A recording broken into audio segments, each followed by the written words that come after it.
Hi, I'm Jessica. What's your name? Hi, I'm Allison. What brings you in today, Allison?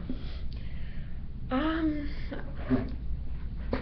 don't know, my parents have really been pushing me to be in therapy for a while, because ever since I graduated high school, everything just kind of went downhill. They got really upset with me for, not like applying to any colleges, or really like having any kind of ambition, and I haven't even really been able to live with them. I've been staying at my grandmother's a couple of nights a week. So you live with your grandmother now? Sort of, yeah. I'll stay with her a couple of nights a week, and then sometimes I'll stay with friends. I sort of like jump around. Yeah. So you're not living with your parents right now, but you're kind of Not really. going between your grandmother's and friends' house? Yeah, I mean, I'll drop in on my parents sometimes to like pick up things I need or like grab food or whatever, but I mean, no one's really there when I drop in, so.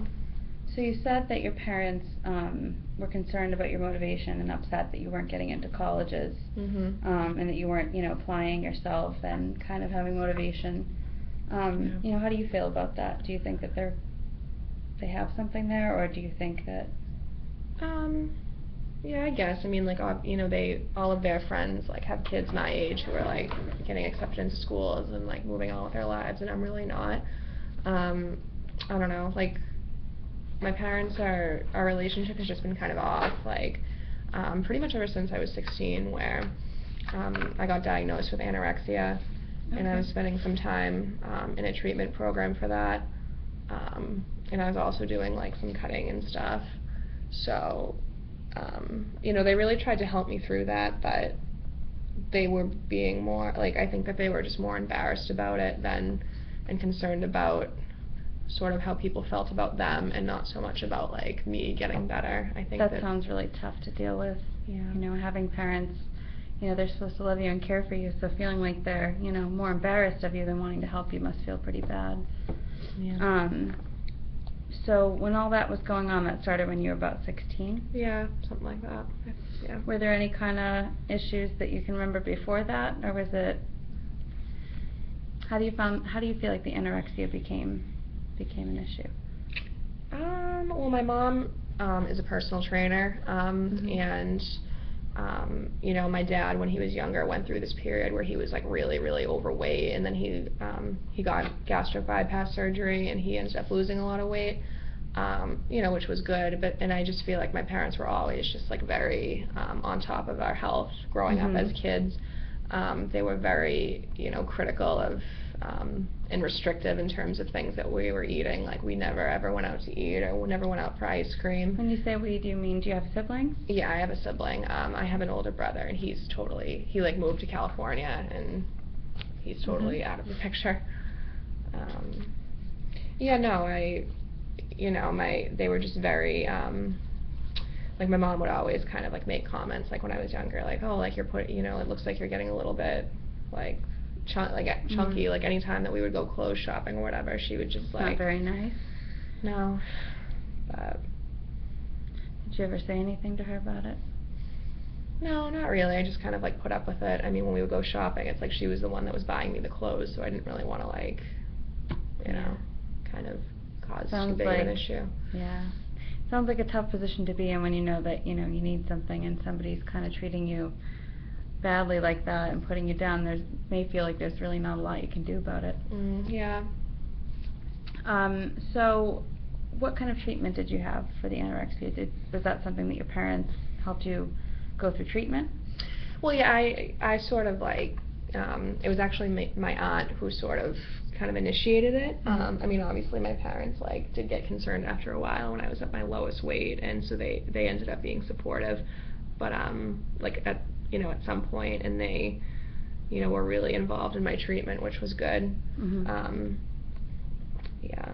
What about your cutting? Was that something that started around the same time? It was around the same time, I would say, yeah. Like, I was dealing with, like, I went through this period, and like, around that time where I was dating this guy, and then he ended up cheating on me and hooking up with somebody else. And then after that, I became really, like, I kind of, like, got this reputation in school where I was kind of, like, I started just hooking up with guys, like, all the time at parties and stuff, and yeah, and I didn't get a very good reputation from that, and I still don't have a good reputation for that. I kind of like... It can really hurt, hearing rumors about yourself. And so around that time you said you turned to cutting as kind of a way to feel better? Yeah, because I didn't really, I guess I just didn't know who to talk to about it, or how to talk to anybody about it. I think that, you know, me hurting myself was just kind of a way for me to just take my mind off of everything else that was going on. Okay. So after you got treatment, were you able to did you have any kind of period of time where things were going really well and you weren't feeling like cutting? Yeah, things got a little bit better. Like, I really liked, like, I made some good friends at the treatment program I was at. And, you know, and I would see them on the weekends. We would go out to lunch and stuff, so that was nice. But it didn't, I mean, we fell out of touch really quickly. Like, I think that a couple of them, like, ended up, like, relapsing, and I know that one is homeless now. So that was oh, yeah, I mean, I guess it happens. Like, any treatment program that you go to for whatever, whether it's drugs, or I feel like you're always going to run into people who either, like, completely recover, or people who just, like, completely relapse. So it's just the reality of it, I guess. You know, I noticed you said about your friends, you know, that one that relapsed, and kind of how, you know, it's treatment, that's the way things go. Sometimes somebody relapses. I kind of heard a little bit of a similarity between that and what you said about your parents, how they, you know, supported you for a while and then they kind of backed off and weren't really so supportive. So it sounds like, you know, do you think maybe you're feeling like there's a little bit of, you know, you don't have consistency with that support? Do you have someone who's able to be supportive for you often? Like friends or family members? I would maybe say my aunt, who, you know, was the first one to really, like, even when I was, like, disgustingly skinny, and my parents weren't really, like, saying anything, and my aunt was the one, like, who had to kind of step in and tell my parents, like, this isn't gonna fly, like, she's putting herself at risk, like, she could die. So I would say my aunt, probably. Like, I don't get to see her all that much because she lives, like, out in, like, Western Mass, but you know, when I do see her, like, she's really, that's great. It's nice. Yeah. Do you guys talk a lot? Yeah, we'll text and stuff, and, like, talk over Facebook or whatever. Okay. So what kind of happened to precipitate where you're at now, with living with your grandmother and kind of staying with friends and not really having a solid home? What kind of happened leading up to that point? Well, my parents were just getting sick of me kind of, like, being out all night, 'cause like I said, like, you know, I'm always out. I kind of, like, I'm always, I don't know what the word is, I guess you could say I'm kind of, like, just promiscuous, is what some therapist one time said in the treatment program I was at. Like, I go out all the time, I just kind of hook up with whoever, and, like, I don't really care. Does it feel like a good thing for you when you do that, or a bad thing? I mean, in the moment, yeah, 'cause I like I like the attention from it. I like feeling like somebody likes me, like, for at least a little while, even though I know it's not gonna really go anywhere, but... Okay, so, how do you feel about friendships? I know you said you had some friends in treatment that you don't really keep in touch, that kind of fell off. What about now? Do you have any friends outside of treatment? Not really, no. Did you at any point have close in friendships? high school, before I started dealing with all that other stuff, like, I had a pretty good group of friends. You think, when did things change? Was that around the time of your treatment? Yeah, I would say so. Well, that was around the time that, like, I was dating that guy who cheated on me, and then I just kind of, like, lost it, and then I, you know, and that's when I started, the cutting and the... Sounds like a lot happened for you that year, right around that time, you know? So, you know, it sounds like, what do you do, you know, you're living with your grandmother, you stay with friends. Are you working at all, or do you think about school or anything like that? No, not really. My grandmother will give me money and stuff for, like, when I go out, or sometimes the guys I see, like, sometimes they'll help me out and give me some money. That's, like, so guys you see, like, they just give you money? Yeah, I mean, like, if I do things with them, they'll give me money. Okay. So how long have you been doing that? Probably since I would say, well, I did meet this guy in the treatment program I was at who was having similar issues, and we would like hook up all the time, like there. You know, we would like sneak off somewhere. So that's kind of when that all started. And then he ended up leaving the program, so we never kept in touch. But that's sort of when like I just started getting into like, you know, just hooking up with random guys. And where do you meet these guys? Online sometimes. You know, if I'm like on the train or whatever, or sometimes if I'm out, like maybe at a bar, like I'll just kind of like, I don't know, I'll just meet them randomly. So, it sounds like you're doing some stuff right now that's really not too safe for you, you know, and I understand that your parents are worried, you know, and they want you to come here and try and get some help. So, how are you feeling about where things are at right now? You know, how do you cope when things are going really, you know, rough for you? I mean, I sort of just kind of sleep all day, and then I'll go out and I'll meet up with whoever's around,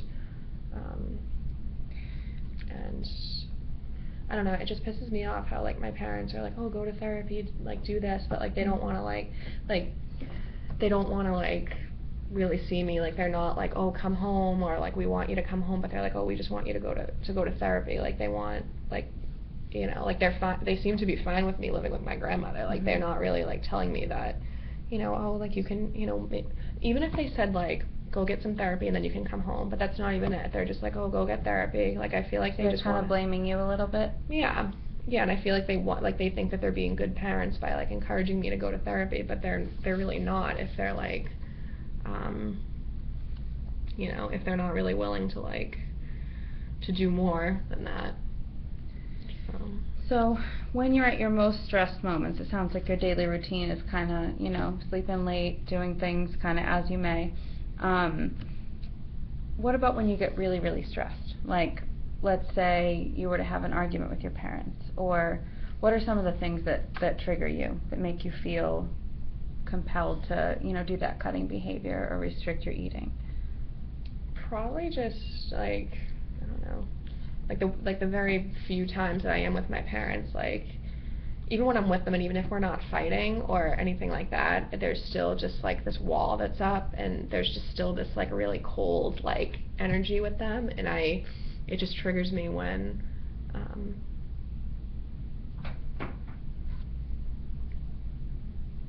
it just really triggers me. Sorry.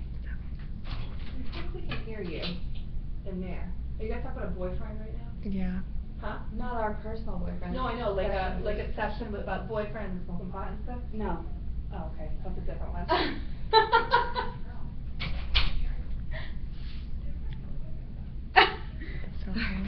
Okay. Alright, well, back to the video. So, you know, when you're feeling stressed and you end up, you know, wanting to go to those behaviors, does it feel better for you when you're not actively cutting or, you know, meeting new men? Do you ever have a sense of like things are feeling a little better? Sometimes. I mean, I don't, you know, because like when I am cutting, like it feels, you know, it's good in a sense because I'm not focusing too much on the pain, but then at the ssame time, like every time I look at the scars that I get and like I see a reminder of like what I did, and sometimes that triggers me too. So in a sense, like yeah, I mean I do prefer when I'm not cutting because you know, it's like an accomplishment almost, like to not have like any kind of reminders that I did it. I don't know, it's like hard to explain. Yeah. That's tough. It must be tough to kind of look at yourself and see a reminder of all that's hurt you so much. Yeah. So out of all the stuff that's going on, it sounds like there's a lot, you know, that you might be coming in to talk about. So let's talk about what the most distressing behavior is for you. You've mentioned a few things that are all kind of, you know, either creating a problem in your life or that you're feeling bad about or that somebody else is concerned about. What out of those kind of behaviors or what things are feeling most distressing to you? Like, what's, like, the worst behavior right now, or? To you, like, what do you feel is something that you would like to either work on, or, you know, if you could make that thing better, your life would feel a lot easier, a lot better? I don't know. I mean, I would say, like, hooking up with, like, 2 or 3 guys a night, like, it's not something I'm necessarily proud of, but at the same time, I don't know if I would want to give that up, because that's, like, my only way to, like, you know, that's, like, one of the only times that I feel like I matter, even if it's just, like, temporary. So I don't know if I would want to give that up. But, you know, I don't know. You know, in the past, before you started doing all that and sleeping with guys, you know, ones that you don't normally want to sleep with, were there any things that you did to kind of soothe yourself that was a little less risky?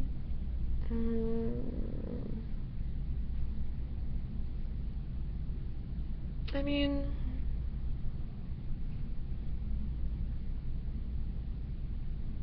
I'm just trying to think. It's so hard to remember after everything that's happened. Like, I feel like I was a pretty active little kid, like, right in middle school too. Like, I used to, like, be on the swim team in middle school, which was good. So I liked to swim. You know, I had a couple of good friends in middle school, and I liked to spend time with them. Sounds like it's been kind of a long time since you had any good, you know, good things in your life to do when you're feeling stressed. Yeah. And when we're at a point where we don't have a lot of positive ways to cope, you know, when we don't have those things that relax us, that aren't self-destructive, you know, we can end up doing some things that we feel bad about later. You know, like you said, I know the anorexia, and that you sometimes cut when you feel triggered, and there are a lot of things that come up and remind us. That does happen. And you know, you're coming in here, and I know your parents wanted you to come in, but I can kind of hear in your voice that maybe, you know, you would like to make a change. Is that accurate? I mean, I think, yeah, it's just kind of mustering up the energy to do it. I mean, right now I'm comfortable in what I'm doing right now. I mean, you know, like, I like to be out late, and I like to sleep in, and it's sort of just my routine to get up and do it all over again the next day. So I don't know. I mean, I do, in a sense, like, you know, I want to wake up in 10 years and, like, have done something with my life, but I don't think I'm ever going to be totally happy if I can't fix things with my parents. I just want, I don't know, like, I don't know. And their biggest concern is, you know, it sounds like you being around them, around the family, you know, with those behaviors. Is that what I'm hearing? That it's hard for them to be around you? Yeah, I think that, like I said, I think that they're totally, like, ashamed.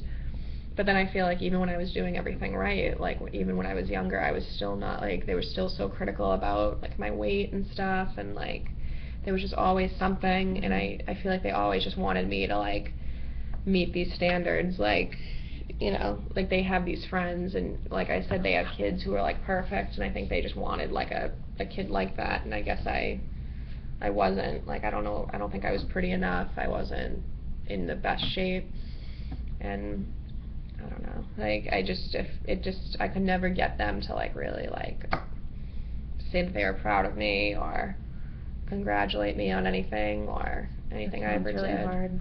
Yeah.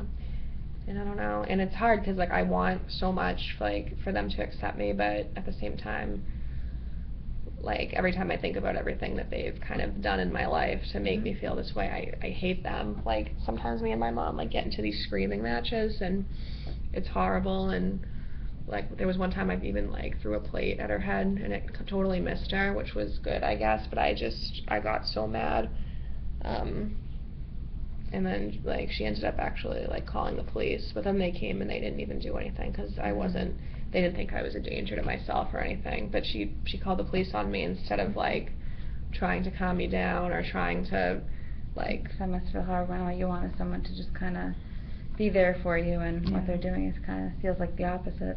My dad just like stood there and like was like didn't even say anything to my mom. Like, I don't think we need to call the police for this. Like, I don't even think I really wanted to like hurt her. I just it was just like on Kind of an impulse. outburst, yeah. Yeah.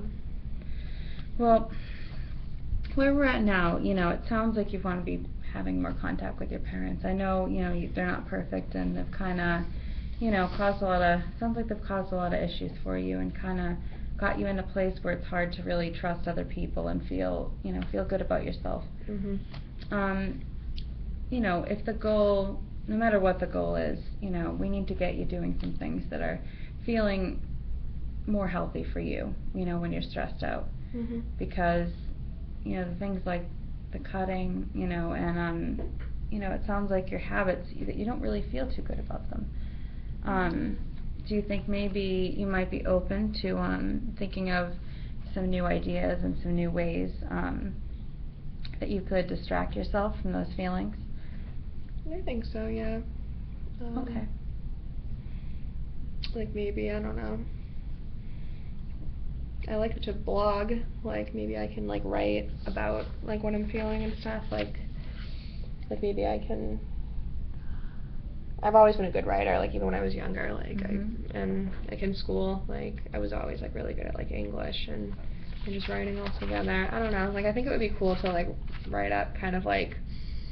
I don't know, I kind of want to write a memoir, and not to say that like, not to say that my, like my life has been like like, I don't think that I'm necessarily gonna like I'm not that important where I have to write a memoir, but I feel like some of my issues, like I feel like, I know a lot of people go through that, and I kind of just want to be a part of maybe like helping other people deal with it.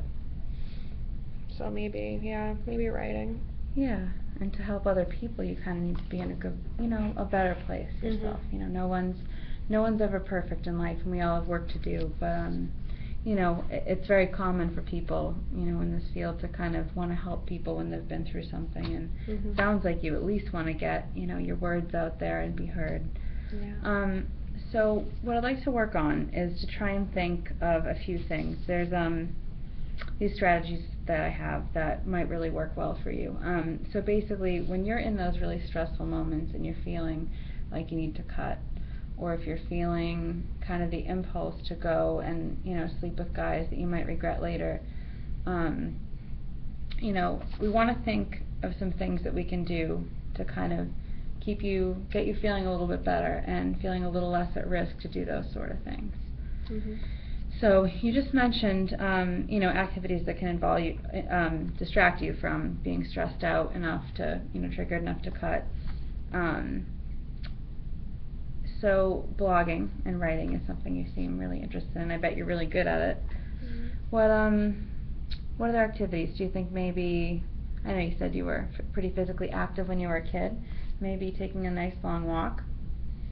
I could do a walk. Like, I mean, my mom's a personal trainer, and she actually used to be a yoga teacher, so she used to bring me to she actually used to bring me sometimes to like her yoga sessions, and I would like sit like outside and like watch her. And that, I mean, I never tried it, but it sounds like it was pretty relaxing, I guess. Yeah. Maybe I can try doing something like that. Do you think you'd want to do it with your mom to try and maybe smooth things, or do you think that would be more upsetting to you? I think, yeah, if she would be open to it, I think, yeah. Yeah, because it would be nice. I mean, especially if I end up like enjoying it, I think that, and if she enjoys it, then that's one thing that we finally would have in common, I think, since we never have had anything in common.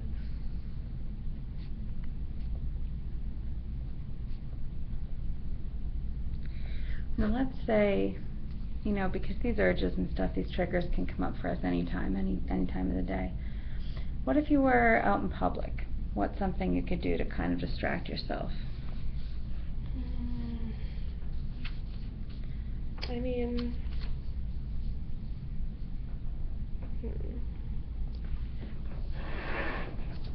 I don't really feel.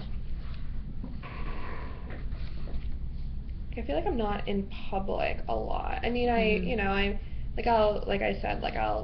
I'll sort of be out like all night, like yeah, like I can be at a bar or whatever, and or like some place where like I meet somebody and I end up going back to their place, but I don't know, maybe I can, I don't know, it's hard. I've never really, I feel like I don't really have very good like social skills, so I don't know like how I don't know, it's hard. Mm. Well, what about maybe talking to some of your friends? Do you think you could get back in touch with them? Any of the friends from treatment, or? I mean, I still have them on Facebook, Oh, so do you? That's good. maybe I can send them a message or whatever.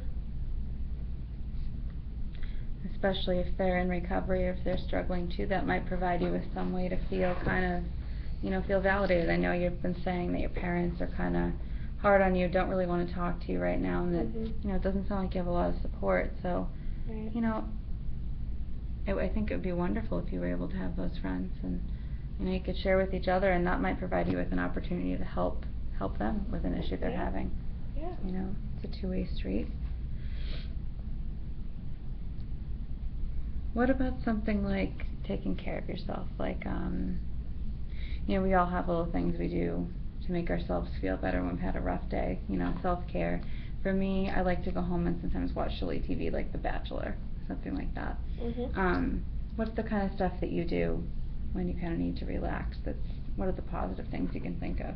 Doesn't have to be anything crazy, just, I do little watch things. I actually watch a lot of reality TV, and like on Netflix, like I have my shows, so I like to like eat ice cream and stuff. Like my grandmother buys a lot of junk food, so I always just kind of eat Sounds that fun. and relax. Yeah, that's a good point. That is something I do like to do, like when I'm not kind of like in a rut, which I am 90% of the time, but sometimes when I'm just like I would say that makes me feel really normal when I'm like watching just That's a good movies thing. and relaxing under the covers, because that's like what normal people do.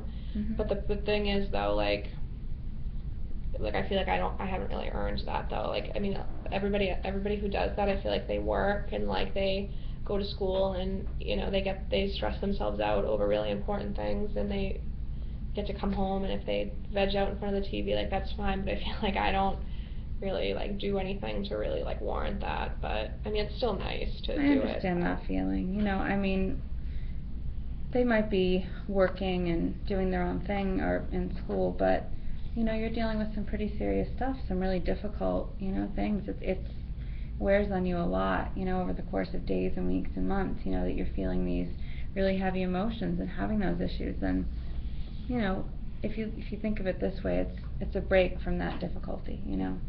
Other people's difficulties are different, but right now this is yours. So giving yourself a break. Yeah. Even if you don't feel like you've earned it, you do deserve that, to be able to take a few moments for yourself.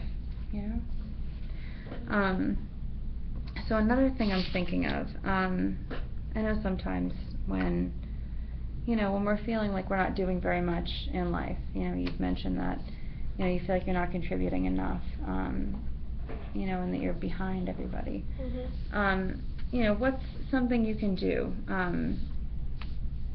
let's say once a week, to kind of contribute back into your world, whether it's, a relationship with your parents, reach out and talk to them, or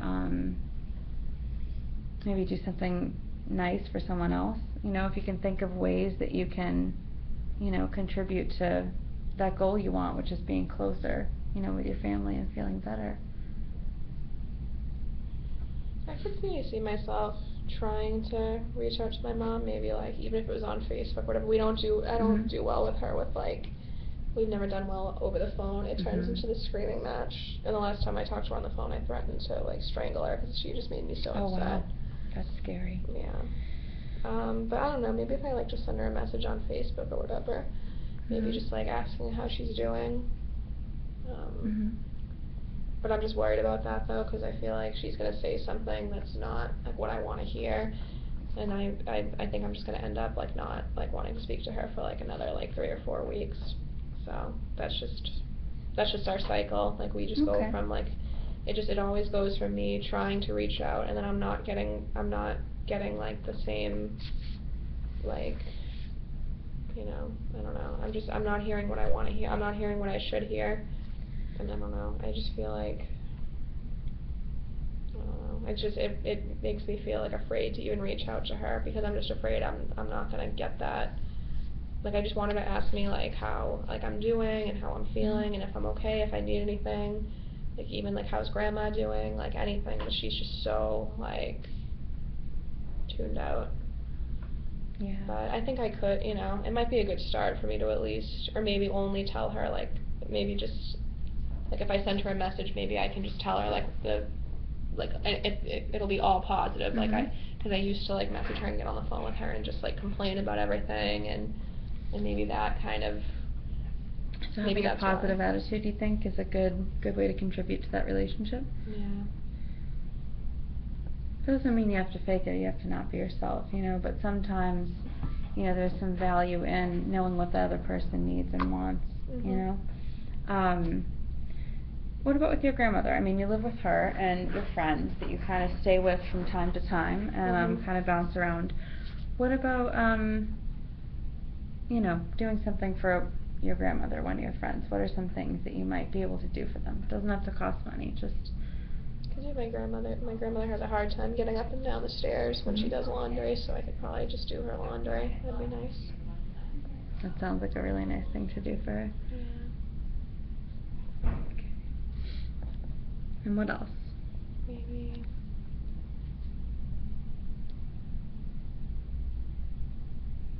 Maybe like when I stay at like one of my friends' houses or whatever, maybe I can like, I mean, with whatever money I have, I don't know how much I have right now, I don't really have a great income, but maybe I can like take them out to eat, or maybe we can like order takeout and it can be on me or something.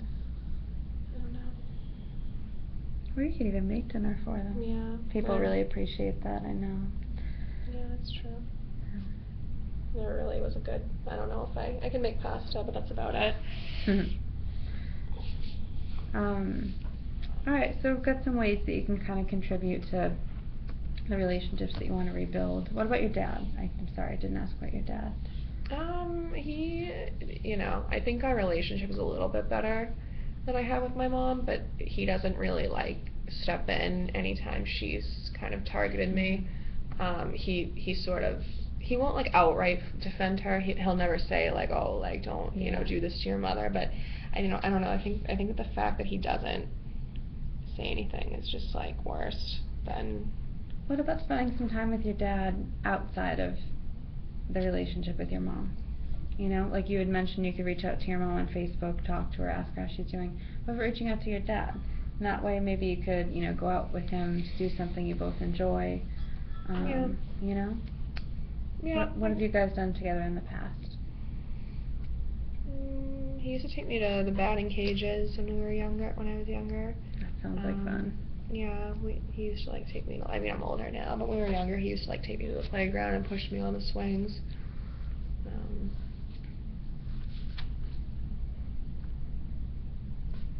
That sounds like a lot of fun, you know? Kind of reliving those childhood moments with your dad. So, what I want you to think about now is, I want you to think of a couple of common emotions that come up when you're about to cut, or when you're about to call up, you know, one of your guy friends and see him, or about to go out and meet up with somebody you don't know. What are the emotions you feel right before you do that? Let's think of just a few. Lonely. Hopeless.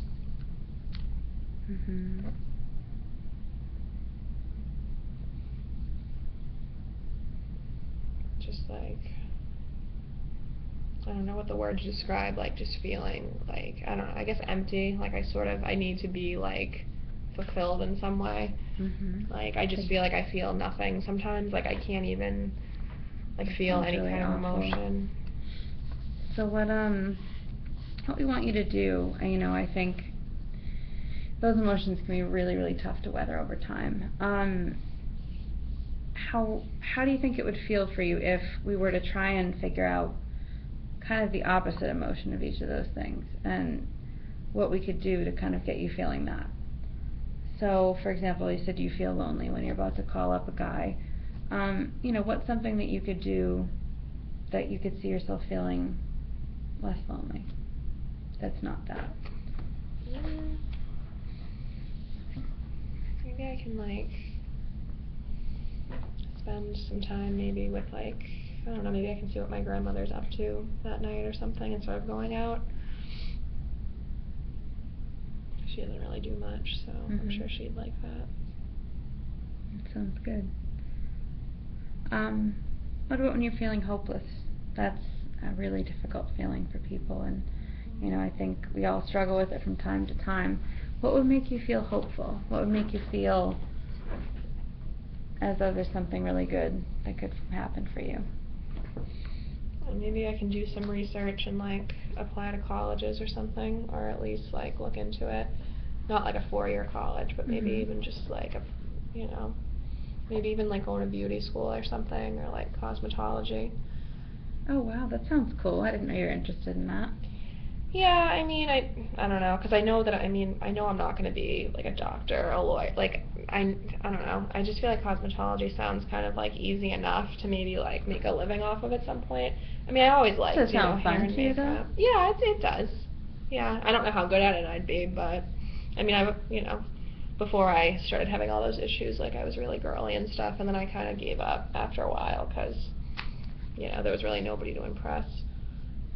Maybe, well, you said you wanted to research and look into applying to schools. Maybe you could also do some research on the internet about, you know, estheticians, stuff like that, and makeup. There's all kinds of stuff on YouTube about that. You know, maybe you could spend some time, you know, watching some of those videos, and it could make you kind of feel a little bit more like it's a possibility. Because sometimes when we feel hopeless, we kind of put this blinder up, and, you know, we're not able to see past that feeling. We're not able to see past that feeling of hopelessness. Yeah, that's true. And what about when you're feeling empty, that kind of hollow feeling that you have? What makes you feel full?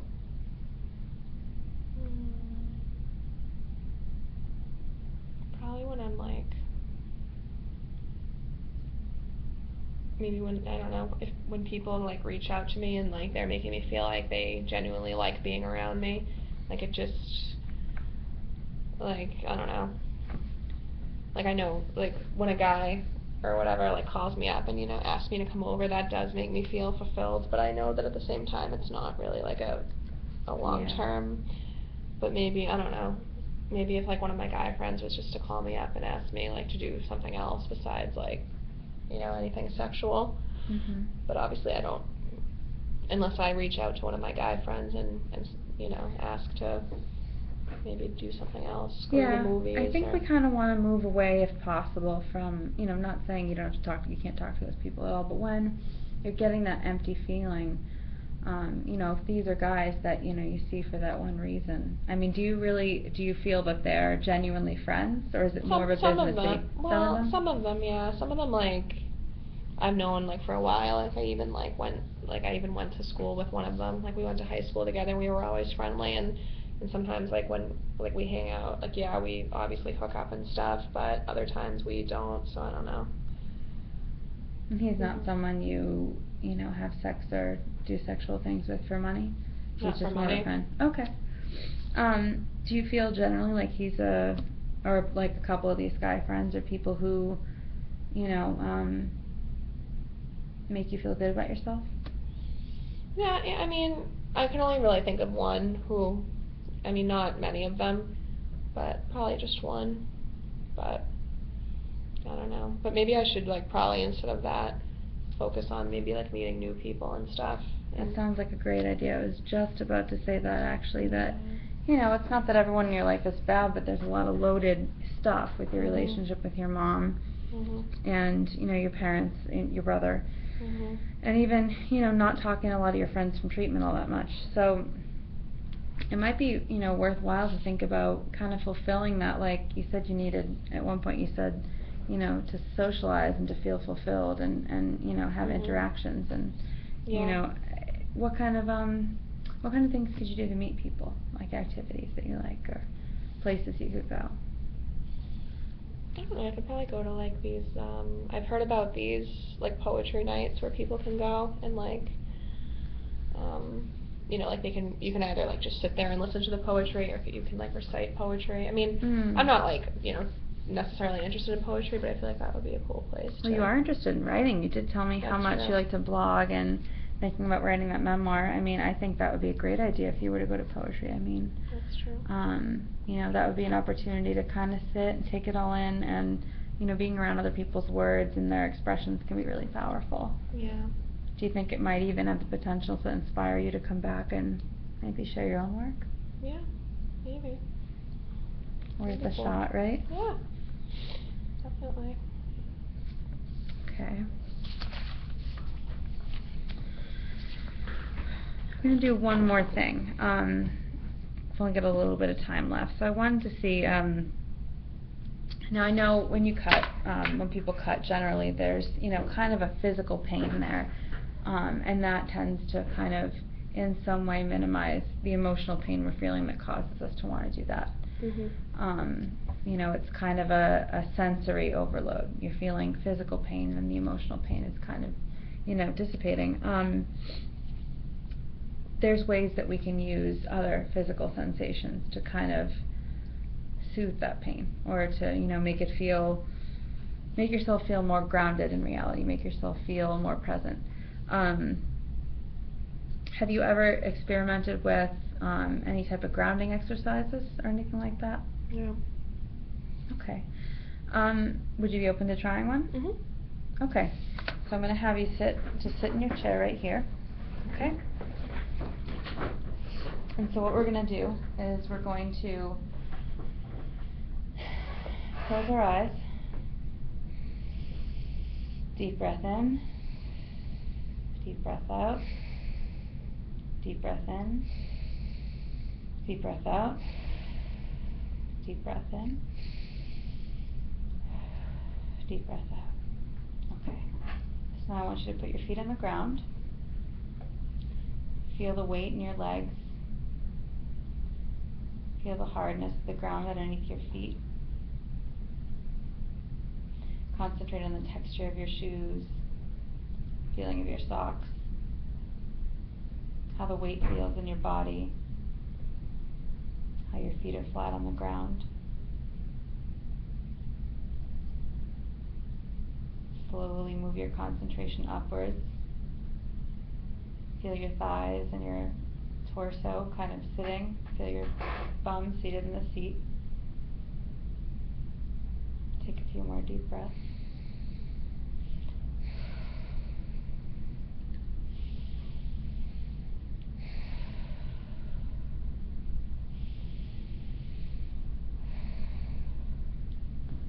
And put your arms out on the sides of the chair, or keep them on your thighs if you want, whatever's most comfortable.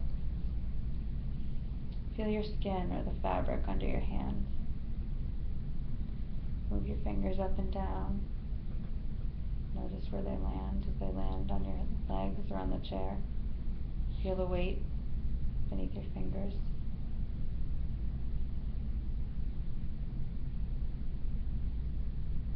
Feel the weight of your hands and the sensation in your fingertips, the fabric underneath your fingers.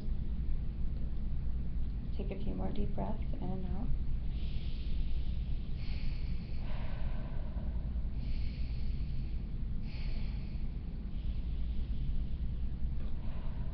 Now I want you to focus on your feet on the ground.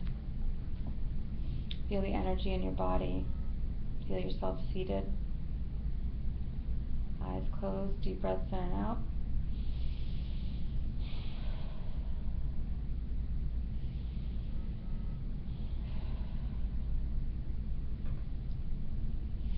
And breathe up into your chest. Feel your chest rise and fall with the breathing. Put your hands over your heart. Feel your heartbeat.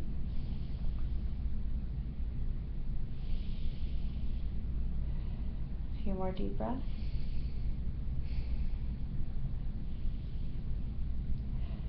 Now open your eyes. How do you feel? Feel good. Kind of relaxed a little bit? Yeah. Good. Could you see yourself, I know you said you're not out a lot and you're usually at home, can you see yourself maybe when you're feeling anxious at home or feeling a little bit out of sorts that you might be able to kind of ground yourself? I think so, yeah. We can work on some more next time we meet, but until then, I want you to try and think about doing those things that we talked about. Here's a worksheet for you. And then also think about, you know, starting to make those connections, reach out with people. And if you have any more questions between now and next session, please give me a call, okay? Alright, I will, thank you. You're welcome.